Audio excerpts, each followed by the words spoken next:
नमस्कार, मैं हूं अंजलि और आप देख रहे हैं निस्वार्थ समाचार 24/7। तो आइए शुरुआत करते हैं आज की बड़ी खबर से। नमस्कार सर। नमस्कार सर आपका नाम? सुरेश चंद तिवारी। सर हमारा सबसे पहला क्वेश्चन है, आप राजनीति के क्षेत्र में कितने वर्षों से सेवा में लगे हैं? मैं, मेरा परिवार,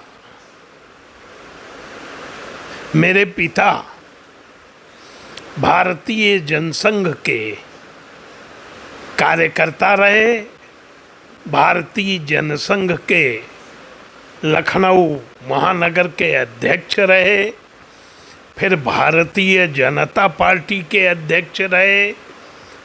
चूंकि एक राजनीतिक परिवार में मेरा जन्म हुआ तो प्रारंभ से लेके बचपन से मुझे स्मरण है, मैं बहुत छोटा था तब से भारतीय जनसंघ, भारतीय जनता पार्टी और राष्ट्रीय स्वयंसेवक संघ के वरिष्ठ पदाधिकारियों की गोद में खेलने का अवसर प्राप्त हुआ। मेरा पुराना घर यहीं 200 गज की दूरी पर है। अटल जी आते थे, पंडित दीनदयाल जी आए हैं, मैं उनकी गोद में खेला हूँ। सर सबसे पहला दायित्व तो आप पर भारतीय जनता पार्टी का क्या रहा था? सबसे पहले मैंने संघ कार्य, राष्ट्रीय स्वयंसेवक संघ से कार्य प्रारंभ किया और बाल्यकाल में ही मैं संघ में पदाधिकारी बना। अपनी शाखा का गणनायक, गण शिक्षक, मुख्य शिक्षक और अपने क्षेत्र का शाखाओं का सायम नगर कार्यवाह बना। कक्षा 12 पास होने के बाद जब मैं डिग्री कॉलेज पहुंचा तो मैं अखिल भारतीय विद्यार्थी परिषद में मैंने काम प्रारंभ किया। फिर मैं विद्यार्थी परिषद का लखनऊ का नगर मंत्री, प्रदेश कार्य समिति का सदस्य रहा। फिर मैं उसके पश्चात विद्यार्थी परिषद में मैं भारतीय जनता युवा मोर्चा में भाजपा में काम प्रारंभ किया और मैं युवा मोर्चे में लखनऊ महानगर का भारतीय जनता युवा मोर्चे का अध्यक्ष बना। तत्पश्चात मैं इसी क्षेत्र से नगर निगम का सभासद निर्वाचित हुआ और उसके पश्चात 1996 में विधायक बना, 2002 में विधायक बना, 2007 में विधायक बना और फिर 2012 में मैं चुनाव हार गया। फिर 19 में 17 में डॉक्टर रीता जोशी जी लड़ी, फिर वह सांसद बनी। उनके त्याग पत्र के बाद पुनः मैं विधानसभा का उपचुनाव जीतकर विधायक बना। भारतीय जनता पार्टी में लखनऊ में महानगर उपाध्यक्ष रहा और भी मंडल में पदाधिकारी रहा। उसके बाद अवध क्षेत्र भारतीय जनता पार्टी ने अपने अंदरूनी संगठन में उत्तर प्रदेश को 6 भागों में बांट रखा है। उसमें एक अवध क्षेत्र आता है, उस अवध क्षेत्र का अध्यक्ष रहा, फिर विधायक हुआ। अब वर्तमान समय में केवल कार्यकर्ता की हैसियत से पार्टी का काम कर रहा हूँ। सर लखनऊ कैंट विधानसभा क्षेत्र में आपके आने से पहले क्या स्थिति थी और जब आपने विधानसभा यहाँ से चुन करके पहुँचे उसके बाद क्या परिवर्तन हुए? कैंट विधानसभा क्षेत्र में मेरे पहले कहीं स्ट्रीट लाइट नहीं थी और सभासद बनने के पहले लगभग सभी सड़कें कच्ची थी। ज़्यादा से ज़्यादा किसी सड़क पे खड़ंजा बिछा होता था, कोई व्यवस्था नहीं थी।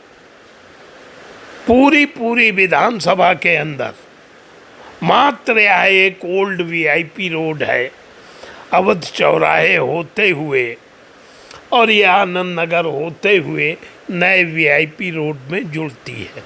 ये एक मार्ग डामर रोड था, इसके अलावा कुछ नहीं था। सर, सुनने में आता है कि बीजेपी हिंदू धर्म को लक्ष्य बनाकर राजनीति करती है, इस पर आपका क्या विचार है?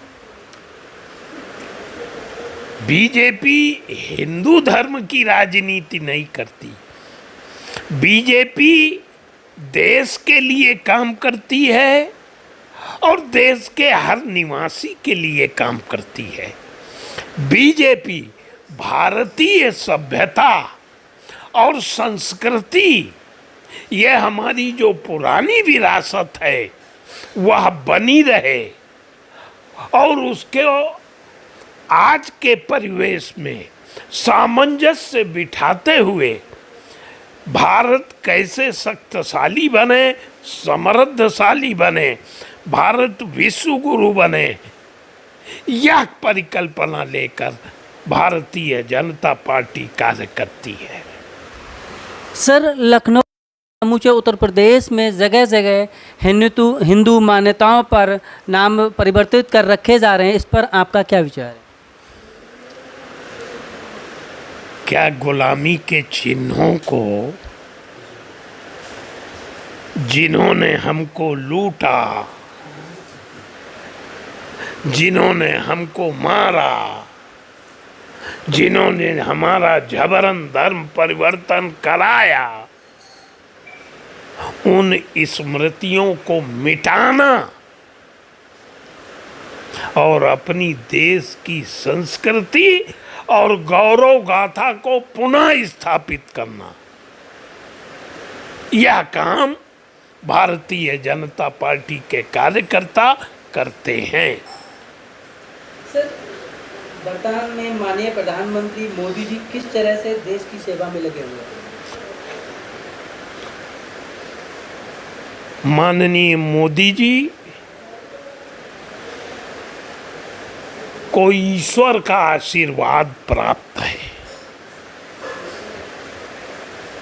मोदी जी देश के एक छोटे से छोटे मुद्दे को उठाते हैं, आम जनता तक पहुंचाते हैं और उसका निवारण भी जनता के माध्यम से कराते हैं।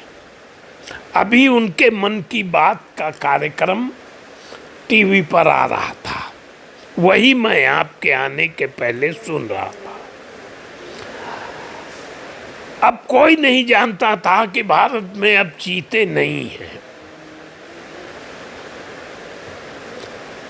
भारत से समाप्त हो गए। मोदी जी ने विषय निकाला, चीते लाए भारत के अंदर। अब भारत की जनता इससे पहले जानती ही नहीं थी कि चीते नहीं, अब आए हैं। अब उनका विकास और विस्तार की चिंता की जाएगी। इसी प्रकार अभी एक सिंड्रोम बीमारी का जिक्र एक विकलांग बच्ची को लेकर किया, जो बच्चा अपने पैरों पर खड़ा नहीं हो सकता था, 6 माह की अवधि में जिसकी ओपन हार्ट सर्जरी हुई हो, बोल नहीं सकता, सुन नहीं सकता, वह बच्चा आज योग के माध्यम से योग टीचर बन गया है। तो देश के मुद्दों को ढूंढना, आज मोदी जी ने बताया अभी 28 तारीख को अब चंडीगढ़ एयरपोर्ट है। हमारे देश के जो आज़ादी की लड़ाई लड़ने वाले चंद्रशेखर आज़ाद, भगत सिंह, अशफाक उल्लाह, रोशन लाल,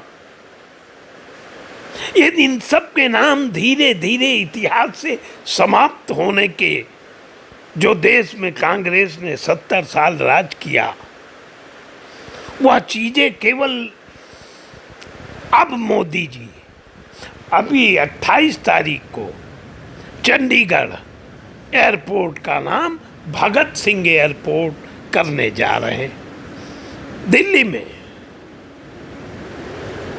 कर्तव्य पथ मार्ग का निर्माण, नेताजी सुभाष चंद्र की स्टैचू बनवाई लगाई, जहां पर एक अंग्रेज की मूर्ति, गुलामी का प्रतीक चिन्ह खड़ा था, वो हटा।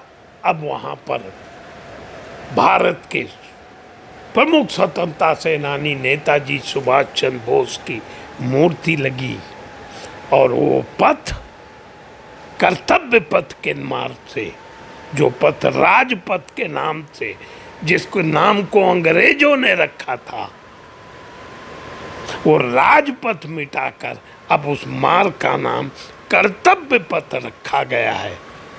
इसमें हमारी संस्कृति झलकती है। अब हमको इसका कर्तव्य बोध से हमारे अंदर एक भाव पैदा होता है। इसलिए ऐसे ऐसे जो गुलामी के प्रतीक है, उन सभी को देश से मिटाने का काम हम भारतीय जनता पार्टी के कार्यकर्ता करेंगे।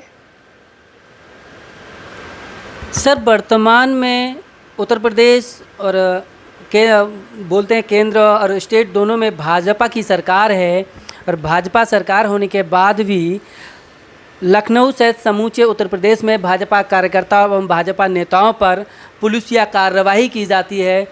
इस पर आपका क्या विचार है? देश में और प्रदेश में कानून का राज है। अगर मेरे ऊपर कोई मुकदमा कायम कराएगा, उसकी जांच में मैं दोषी पाया जाऊंगा तो मेरे ऊपर कार्रवाई होगी। मैं भारतीय जनता पार्टी का कार्यकर्ता हूं, और अगर कोई अपराध करूंगा तो मोदी योगी की सरकार में बच नहीं सकता। सर, जैसा कि सर कुछ एक धाराएं ऐसी होती हैं जिसमें 7 साल से कम की सज़ा होती है, वहाँ अरेस्टिंग नहीं होती है, कोर्ट के कानून के अनुसार भी अरेस्टिंग नहीं होती। उसके बावजूद भी देखने में आया है पिछले विगत समय में कि एक 323, 324, 151 जैसी धाराओं में कार्यकर्ता या भाजपा नेताओं के घरों पर पुलिस ने ऐसे दबिश दी जैसे वह एक दबंग हो या कुछ बड़ा क्राइम करके आए हो, सीढ़ी लगा करके रात में घुस जाना, उनको उठा लेना। इस पर क्या कहेंगे आप? ना, ऐसी घटना मैंने सुनी नहीं और न मेरी जानकारी और प्रकाश में है। हो सकता है कि ऐसी कोई घटना घटी हो, मेरी जानकारी और संज्ञान में नहीं है और ना ही ऐसा होता है। सर, मैं आपकी जानकारी में बता दूं, बरेली के अंदर एक विधानसभा आती है नवाबगंज, वहाँ के पूर्व विधायक दिवंगत केशर सिंह गंगवार जी भारतीय जनता पार्टी से विधायक रहे। उनके बेटे पिछले विधानसभा चुनाव के समय लगातार प्रयासरत रहे, एक अच्छे दावेदार, प्रबल दावेदार के रूप में उभर कर के आए। जनमानस उनके साथ अच्छा रहा, पर पार्टी का दिशा निर्देश होते हुए उन्होंने पार्टी के जो वर्तमान प्रत्याशी, वर्तमान विधायक जो हैं डॉक्टर MP आर्या जी, उनको चुनाव लड़ाया, वे विधायक बने। हाल ही में कुछ दिनों पहले उनके साथ घटना घटी, उन पर एक बहुत छोटी धाराओं में मुकदमा लिखा गया। उसके बावजूद भी थाना इज्जत नगर पुलिस ने सीढ़ी लगा करके उनके घर में प्रवेश किया और बेडरूम से बगैर जिन हालातों में थे उसी हालात में पुलिस उठा करके ले आई। मैं ऐसे कई प्रकरण हैं जिन पर बात कर रहा था आपसे, मैंने एक उदाहरण दिया। मैं अपने, अगर ऐसी बात है तो मैं अपने नेतृत्व के संज्ञान में रखूंगा कि इस प्रकार की घटनाएं हो रही हैं जिस पर अंकुश लगाया जाए। सर, अंतिम प्रश्न, वर्तमान में कांग्रेस की भारत जोड़ो यात्रा चल रही है, इस पर आप क्या कहेंगे? वो भारत जोड़ो यात्रा नहीं है, और राहुल गांधी किस प्रकार स्थापित हों, जिनको देश की जनता ने नकार दिया है। अब उसका छोटा सा उदाहरण, केरल में उनकी 7 दिन यात्रा चलती है, जहां लोकसभा की चंद सीटें हैं। उत्तर प्रदेश जैसे विशाल प्रदेश में उनकी यात्रा एक दिन इधर से घुसेगी और एक दिन छोड़ के तीसरे दिन निकल जाएगी। ये कांग्रेस का नाम बना रहे, कांग्रेस का नाम इतिहास में जीवित रहे, कांग्रेस पार्टी जीवित है, इसकी यात्रा वो निकाल रहे हैं। अंतिम चरण में कांग्रेस है, अंतिम सांसें कांग्रेस ले रही है। अब वह दिन दूर नहीं कि वह देश से विलुप्त हो जाएगी। नमस्कार।